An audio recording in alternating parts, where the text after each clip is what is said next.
कुशीनगर में बानी भरती, कुशीनगर में बानी भरती जान कल ससुराल जाई। कुशीनगर में बानी भरती जान कल ससुराल जाई। गम के वियोग आज परान लगे हो जाई पराई।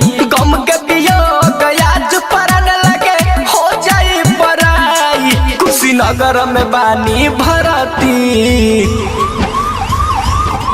कुशीनगर में बानी भरती जान कले ससुराल जाई। कुशीनगर में बानी भरती जान कले ससुराल जाई।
कुशीनगर में बानी भरती,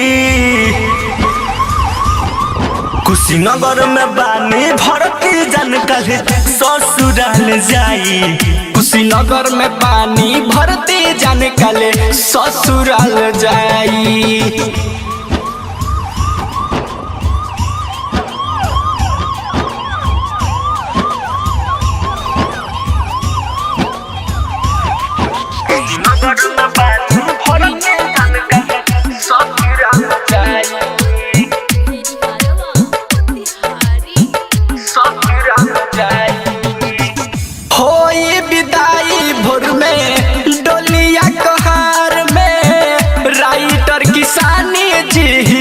गम के कैसे धार में, गम के कैसे धार में होई विदाई भोर में डोलिया कहार में। राइटर किसानी जी गम के कैसे धार में। गोलू पेंदर छोट जुदाई कैसे सहाई। अरविंद मंटू छोट जुदाई कैसे सहाई। कुशीनगर में बानी भरती, कुशीनगर में बानी भरती जान कले ससुराल जाई। कुशीनगर में बानी भरती कल जाने ससुराल जाई। Recording studio.